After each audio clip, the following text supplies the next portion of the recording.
मुझे एक धुंधला से याद है कि मुझे बचपन में ही संगीत का शौक़ था कि मुझे लोगों ने बुलाया कि देखो ये तुम्हारा वाला गीत बज रहा है। मतलब तो मेरे घर में भी बहुत विरोध हुआ इस बात को लेके कि संगीत सीख के क्या करेगा, ये भी कोई सीखने की चीज़ है, इसको सीख के क्या करोगे।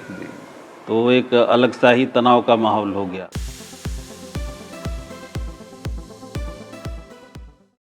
मैं परवेंद्र दहिया इनसाइड टॉक्स के आज डिजिटल प्लेटफॉर्म में एक ऐसी शख्सियत से आपको रूबरू कराऊंगा जिन्होंने 20 वर्षों से शास्त्रीय संगीत और गायन के क्षेत्र में अपना परचम लहरा रहे हैं।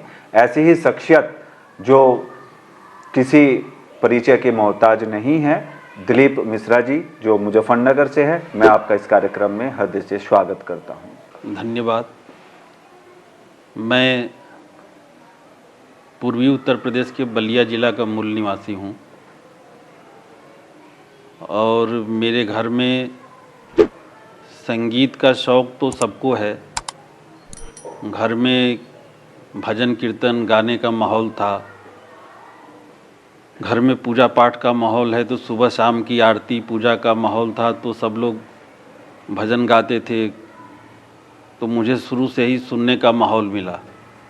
मैं भी बचपन से रेडियो में गीत सुनता था, लेकिन विधिवत संगीत की शिक्षा किसी ने नहीं ली थी। तो जैसे जैसे मैं बड़ा हुआ तो मेरा रुझान सुनने से फिर धीरे धीरे ये हुआ कि और मैं कैसे बेहतर करूं। तो जैसे जैसे बड़ा हुआ तो मेरा मन हुआ कि मैं संगीत सीखूं, और इस तरीके से शुरुआत हुई कि मैंने संगीत सीखना शुरू किया जी। और इसी क्रम में फिर मैंने गुरुजी के यहाँ जाना शुरू किया और संगीत शिक्षा मेरी शुरू हो गई। जैसे आपके परिवार में कोई भी पृष्ठभूमि नहीं रही संगीत की, आपका जो परिवार है उसमें बाबा जी हैं, आपके चाचा जी हैं, वे प्रशासनिक और सैनिक उसमें रहे हैं, सेवा उन्होंने देश के लिए दी हैं। तो क्या इस पड़ाव में उनका कोई आपके प्रति स्नेह रहा कि भाई आप इस फील्ड में जाइए या इस क्षेत्र में आप जाइए संगीत के? आपको कैसे इसकी ललक लगी? मेरा एक तो बचपन से ही मुझे सबसे पहला याद आता है कि मैं जब बहुत छोटा था तो मुझे लग रहा है कि कहीं रेडियो में कोई गीत बज रहा था कि मुझे एक धुंधला से याद है कि मुझे बचपन में ही संगीत का शौक़ था कि मुझे लोगों ने बुलाया कि देखो ये तुम्हारा वाला गीत बज रहा है। मतलब उन लोगों को भी कहीं ना कहीं था कि इस बच्चे को गीत संगीत में रुचि है, लेकिन किसी ने संगीत सीखने को नहीं था कि संगीत सीखेगा, या ये समझा ही नहीं जाता था कि संगीत सीखने की भी कोई चीज़ होती है। ये तो ये माना जाता था कि ये इस आदमी की आवाज़ अच्छी है तो ये गा लेता है जी। या इनको गाना चाहिए, या यही लोग गाते हैं जिनको आवाज़ अच्छी है। ये वाली बात नहीं थी कि संगीत सीखने की भी चीज़ होती है या संगीत को सीख के करियर भी बनाया जा सकता है जी। इस तरह की धारणा नहीं है समाज में जी। या पहले नहीं थी जी। अब तो धीरे धीरे इसको स्वीकार किया जाने लगा, लेकिन पहले इस तरह की नहीं थी। और मेरे साथ भी ये समस्या थी जी। मुझे जब ये हुआ कि नहीं मुझे संगीत सीखना है तो मेरे साथ भी ये समस्या आई। घर परिवार में सबके साथ ही ये आती है हमारे जैसे लोगों में। जब अगर परिवार में संगीत नहीं है तो समस्या आती है। जब आदमी सीखता है संगीत, सोचता है कि मैं संगीत सीखूं, तो मेरे घर में भी बहुत विरोध हुआ इस बात को लेके कि संगीत सीख के क्या करेगा, ये भी कोई सीखने की चीज़ है, इसको सीख के क्या करोगे।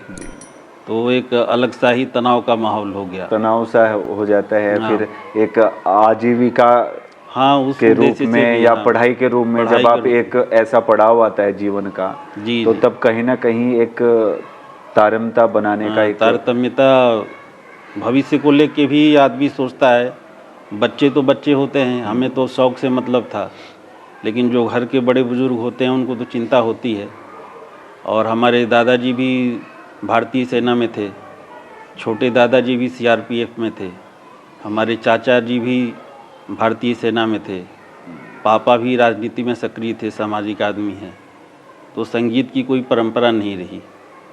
अब हमारे बच्चे हैं तो अगर वो संगीत में जाना चाहें तो मैं तो खुशी खुशी भेजूँगा। बहुत अच्छा। और मुझे रास्ते भी पता हैं, मैंने देख भी लिया कि कैसे इसमें करियर बनाया जा सकता है। लेकिन गैर सांगीतिक परिवार में तो ये मुश्किल ही है। तो मेरे साथ भी ये समस्या आई, लेकिन मेरे दृढ़ता के आगे सब लोगों ने इसको धीरे धीरे स्वीकार किया और मैंने संगीत सीखा। बलिया से मुजफ्फरनगर तक का सफ़र आपका कैसे रहा? मेरा छोटा भाई संजय मिश्रा यहाँ पे फार्मास्यूटिकल कंपनी में कार्यरत था, तो उससे मिलने के लिए मैं 2004 में अपनी माताजी के साथ आया था। और फिर उसने यहाँ पे कई डॉक्टर्स से कह रखा था पहले, तो उन्होंने कहा हुआ था कि मेरे भैया भी हैं जो कि म्यूज़िक में इंटरेस्टेड हैं और उन्होंने कई सारी डिग्रियां भी हासिल की हुई है इसमें। तो उन लोगों ने कहा हुआ था उनसे कि जब कभी आएंगे तो मिलवाना जी। तो यहाँ पे कुछ डॉक्टर हैं, तो उनके यहाँ मेरी संगीत गोष्ठी हुई 2-3 जगह। तो उन लोगों ने ही प्रोत्साहित किया कि नहीं, आप जैसे युवाओं की ज़रूरत है इस शहर में। तो फिर मैंने कहा था कि मैं यहाँ रह के क्या करूँगा जी। तो उन लोगों ने ही बताया कि आप स्कूल में भी ज्वाइन कर सकते हैं, अपनी संस्था भी चला सकते हैं। तो फिर हम दोनों भाइयों ने ही सोचा कि ये भी कोई मतलब विकल्प अच्छा है।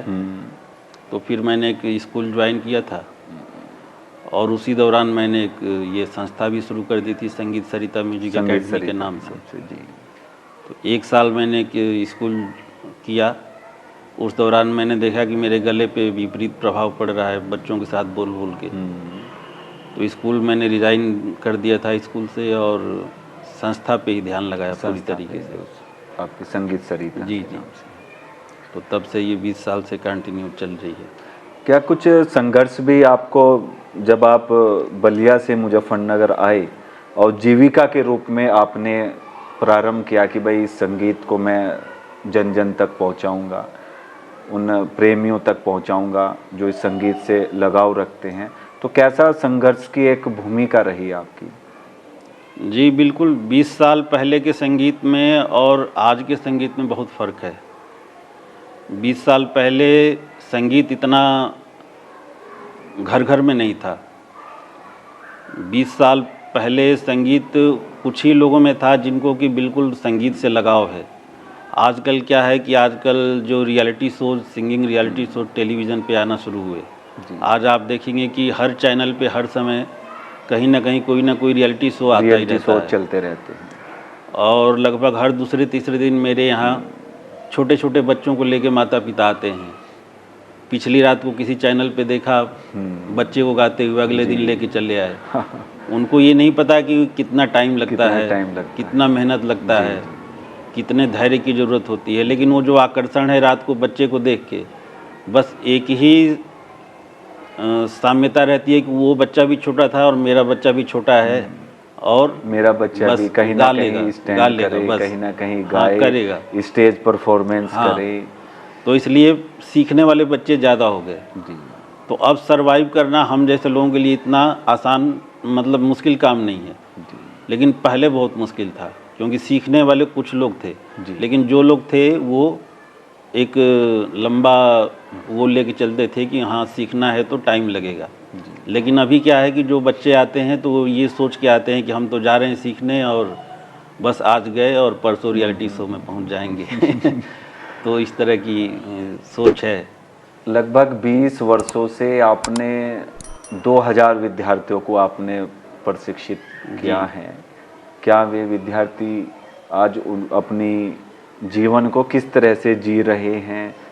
क्या वे विद्यार्थी जीविका को जोड़कर उस जो क्षेत्र उन्होंने चुना है उसमें सफल हो रहे हैं? उस पर आप अपने विचार रखिए। जी बिल्कुल, जो 20 साल की मेरी जो सबसे बड़ी उपलब्धि है वो यही है कि कम से कम हज़ारों विद्यार्थियों ने तो सीखा ही, और उसमें बहुत सारे विद्यार्थियों ने डिप्लोमा किया, मास्टर्स भी किया म्यूज़िक में, बैचलर किया, कुछ लोगों ने उसमें नेट भी क्वालिफाई किया, कुछ पीएचडी भी कर रहे हैं।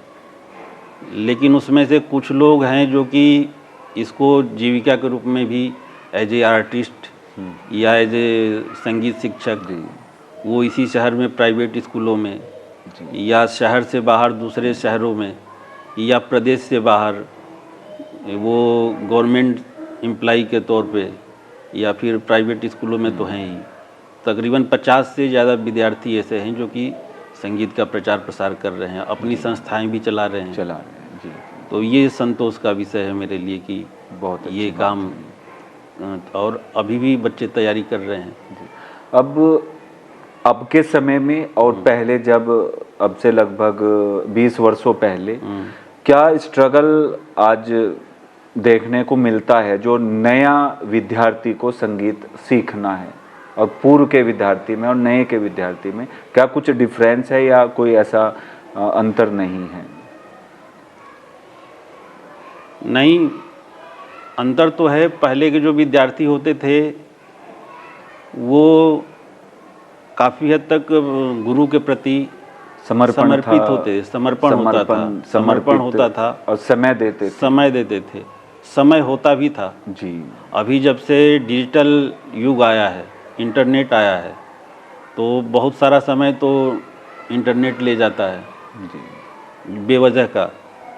जो बच्चे पहले वो रियाज पे समय देते थे, वो बेवजह की चीज़ें वो मोबाइल में गंवा देते हैं, तो वो समय उनको रियाज के लिए कम मिल पाता है, तो वो समय नहीं मिल पाता, साधना नहीं हो पाती, इसलिए क्वालिटी भी अच्छी नहीं आ पाती जी। तो ये सबसे बड़ा फ़र्क आया है कि साधना का जो समय है वो कम हुआ, तो इसलिए संगीत का स्तर भी कम हुआ। नए विद्यार्थी जो इस क्षेत्र में, संगीत के क्षेत्र में जाना चाहते हैं, तो वे किस तरह से जुड़ सकते हैं इस संगीत कला से, और कितना समय हम मान सकते हैं कि उनको सीखने में लग सकता है? संगीत सीखने का तो अपनी अपनी अपेक्षाएं हैं कि हम सीख के क्या करना चाहते हैं। अगर इसको हम जीविका के रूप में लेना चाहते हैं तो कम से कम इस क्षेत्र में मास्टर करना होगा, मास्टर करना होगा। मास्टर्स की कोर्स करने के लिए कम से कम आपको 6 से 8 साल का समय चाहिए जी। और उसके अलावा अगर आप नेट पीएचडी वगैरह करना चाहते हैं तो उसके लिए और अतिरिक्त समय चाहिए। और उसके अलावा अगर आप आर्टिस्ट बनना चाहते हैं और मार्केट में बने रहना भी चाहते हैं और अच्छे लेवल का चाहते हैं तो फिर तो उसके अलावा तो साधना तो ये लाइफ लॉन्ग है, जीवन भर साधना करनी पड़ेगी, लेकिन फिर भी 6 से 8 साल का समय चाहिए। हाँ, 6 से 8। क्या प्रशासनिक सेवा में भी संगीतज्ञ या संगीत जो सीखते हैं या संगीत के कला के जो प्रेमी हैं उनकी भी एक तरह से वैकेंसीज वगैरह निकलती है, या कोई विकल्प है इस तरह का? नहीं, हर जगह है। मैं किसी उसमें गया था जजमेंट के लिए, तो वहाँ पे रिटायर्ड कर्नल आए हुए थे देहरादून से जी, चीफ गेस्ट थे। तो उन्होंने मुझे कहा कि अगर आपके इंस्टीट्यूट में अगर बच्चे हों जो कि कम से कम ग्रेजुएशन कर चुके या 12th पास आउट हैं और सेना में जाना चाहते हों तो आप बताइएगा जी। तो उनको यानी कि प्रशासनिक सेवा में भी बच्चे जो संगीत सीखकर जा सकते हैं। प्रशासनिक में, रेलवे में है जी, और हर जगह कहीं ना कहीं है जी। ऐसे बहुत सारे बच्चे हैं जो कि हमारे यहाँ से संगीत प्रभाकर किए जी, और किसी बड़े कॉलेज में कुछ नंबर से उनकी एडमिशन नहीं हो रहा है, तो उनके पास अगर डिप्लोमा है तो उस डिप्लोमा का वेटेज मिल जाता है और उनका एडमिशन हो गया, तो इसका फ़ायदा है जी। और मुझे तो लगता है कि आजकल का जो समाज चल रहा है, आप देखेंगे कि आए दिन हाई क्वालिफाइड लोग जी अच्छी नौकरी में हैं, जिसका कि आजकल युवा जो नए युवा हैं जो सपना देखते हैं कि हम भी इस पोस्ट पे होते, और ऐसे लोग सुसाइड कर लेते हैं, आत्महत्या कर लेते हैं। तो फिर कहाँ चूक रह जाती है कि एक आदमी तो सपना देख रहा है कि मैं ऐसी पोस्ट पे हो जाऊं और वो आदमी उस पोस्ट पे पहुंच के आत्महत्या कर लेता है, तो कहीं ना कहीं कुछ तो चूक है। तो ये चूक इसीलिए है कि वो सब चीज़ तो कर लिया, शिक्षित भी हो गया, लेकिन वो दबाव को नहीं झेल पाया जी। तो ये संगीत है अवसाद से मुक्ति दिलाता है, दबाव को झेलने की भी क्षमता पैदा करता है। यानी कि हम कह सकते हैं कि संगीत भी स्वास्थ्य से जुड़ा हुआ एक पहलू है, बहुत ही मतलब सबसे ज़रूरी है। क्योंकि अगर जीवन में अगर हम केवल एकेडमिक सब्जेक्ट पढ़ते रहे और ललित कलाओं की तरफ ध्यान नहीं गया तो जीवन नीरस हो जाएगा, सरसता नहीं रहेगी। तो फिर नीरस हो जाएगा तो फिर जी। जो अंत है इसी तरह का होने लगेगा। कहते हैं कि संगीत का भी अलग अलग प्रभाव उसके भाव पर आता है, क्या इस तरह से आप किस तरह से इसको एक्सप्लेन कर रहे हैं? जैसे दुख के समय बहुत से लोग दुख भरा संगीत सुनते हैं, हाँ, संगीत तो वो कैसे मूड चेंज कर सकता है? हाँ बिल्कुल, संगीत तो जन्म से लेकर और मृत्यु तक हर हमेशा संगीत जुड़ा हुआ है। हमारे देश में अलग अलग समय पे अलग अलग तरह का संगीत है। जी मिश्रा जी, जैसे आप बता रहे थे कि भाई रियाज बच्चों को कितने समय तक कैसे और किस तरह से हम उसको ऐसे अभ्यास तक ला सकते हैं कि जो हमें उच्च जो श्रेणी का एक संगीत है उसमें हम पारंगत हो सकते हैं, तो उस पे जरा अपने विचार डालें। आज के समय में तो अगर बच्चा रोज़ 2 घंटे भी 3 घंटे भी अगर समय है तो 4 घंटे भी रियाज करे, बस निरंतरता बनी रहनी निरंतरता चाहिए। बनी रहे। ऐसा नहीं है कि अगर आज समय है तो 4 घंटे कर लिया फिर 4 दिन नहीं किया, जी जी तो उसका कोई फ़ायदा नहीं है। जी जितना भी समय हो उतना करे, लेकिन नियमित रूप से करे। जी। मेरे तो जब घर में माहौल इस तरह का बन गया कि किसी तरह का विरोध ना हो, तो मैंने शुरू किया तो मैंने 8-8 घंटे तक रियाज किया। अच्छा, 8-8 8-8 घंटे तक, और नियमित रूप से कई सालों तक चला। जी जी। और उसी की बदौलत ऐसा रहा कि मैं जब यहाँ आया तो उसका असर पड़ा। सभी लोगों ने जब सुना यहाँ पे जी 2-3 गोष्ठियाँ हुई, तभी लोगों ने कहा कि आप इस शहर में जी रहिए या इसकी आप जैसे लोगों की ज़रूरत है। जी तो एक छोटा सा मुझे वाक़या याद आ रहा है कि मैं एक बार घर में आंगन में खड़ा था दोपहर में, तो मेरी बहन कॉलेज से आई, तो उसने कहा भैया आपने नहा लिया क्या? मैंने कहा कि नहीं अभी नहीं। उसने कहा नहीं लग तो रहा है नहा लिए। तो मैंने कहा नहीं अभी नहीं नहाया हूँ। जी तो दरअसल उस समय मैं रियाज करके कमरे से बाहर निकला था जी। और बाल से लेके और पैरों तक पानी टपक रहा था, पसीना था वो दरअसल। पसीना था। तो इतना रियाज करता था कि पसीने से तरबतर हो जाता था। काफ़ी परिश्रम काफ़ी था। मेहनत। तो वो पसीना मुझे लक्षण था गर्मी का, हाँ लेकिन मुझे गर्मी नहीं लगती थी, जी जी क्योंकि उद्देश्य था रियाज करना, जी अपने स्वरों को सही करना। तो महसूस अगर आदमी करता गर्मी तो रियाज नहीं हो पाता। जी तो मैंने कभी गर्मी महसूस नहीं की, सर्दी महसूस नहीं की, क्योंकि उद्देश्य था रियाज करना। तो सारा जो फोकस था अपने उद्देश्य पे था, जी गर्मी और सर्दी पे नहीं रहा। जी। अभी सारी सुविधाएं लोग ढूंढते हैं कि सब सुविधा हो तब आदमी रियाज करे। तो ऐसी स्थिति में फिर जो उद्देश्य है वो पूरा करने में हाँ, कहीं ना परेशानी कहीं आती परेशानी होती है। अंत में मैं मिश्रा जी आपसे ये चाहूँगा कि जो संगीत प्रेमी हैं या जो अभिभावक अपने बच्चों को संगीत सिखाना चाहते हैं, उनके लिए आप क्या संदेश देना चाहते हैं? मैं तो सबसे पहले सभी पेरेंट्स को, माता पिता को यही कहूँगा, अभिभावक को यही कहूँगा कि अपने बच्चों को जितना हो सके कम उम्र में संगीत ज़रूर सिखाएं, क्योंकि संगीत केवल इसीलिए नहीं है कि बच्चा गाने लगे या बजाने लगे। वो तो अपने आप है कि अगर वो कोई भी कुछ करेगा तो उसका परिणाम उसके प्रारब्ध के अनुसार, उसकी प्रतिभा के अनुसार कुछ ना कुछ निकल के आएगा। लेकिन जो सबसे असर होता है उसकी प्रवृत्ति में सुधार होता है, प्रवृत्ति में बदलाव होता है, और बच्चा मेधावी भी होता है, उसके पढ़ाई में भी असर होता है, उसके स्वास्थ्य पे भी असर होता है। तो 5 साल की उम्र में अगर बच्चा म्यूज़िक सीखना शुरू करता है तो 12th तक आते आते उसकी 12 साल की म्यूज़िक की पढ़ाई हो जाती है। जी जी जी जी। उसके पास कागज़ भी रहेगा जी तो उसके पास जीविका के लिए भी एक प्लान भी तैयार रहेगा। और उसके साथ साथ उसकी संवेदनशीलता अच्छी रहेगी तो एक अच्छे समाज की संरचना में भी सहयोग करेगा।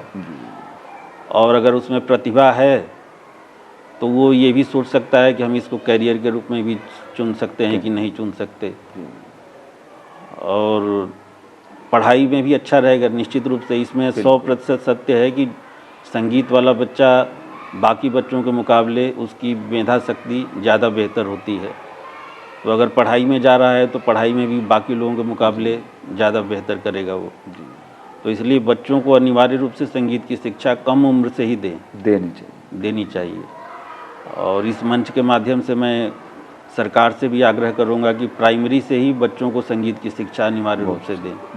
और प्राइवेट स्कूलों में भी मैं कहूँगा कि प्राइमरी से ही एक संगीत शिक्षक को स्कूल में अनिवार्य रूप से रखा जाए और उनको छोटे बच्चों को ज़रूर स्वर ज्ञान कराएं, जिससे कि उनकी मेधा शक्ति बढ़े और फिर आने वाले समय में वही बच्चे और ज़्यादा अच्छे से पढ़ाई कर पाएंगे स्कूल में, अपना भी डेवलप होगा, स्कूल का भी नाम करेंगे, समाज को अच्छा बनाने में भी सहयोग करेंगे।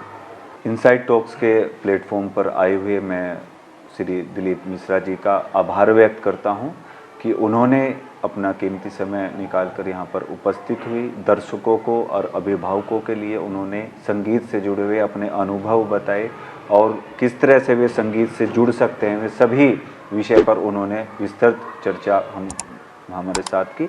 मैं इनका हृदय से बहुत बहुत आभार व्यक्त करता हूँ। धन्यवाद।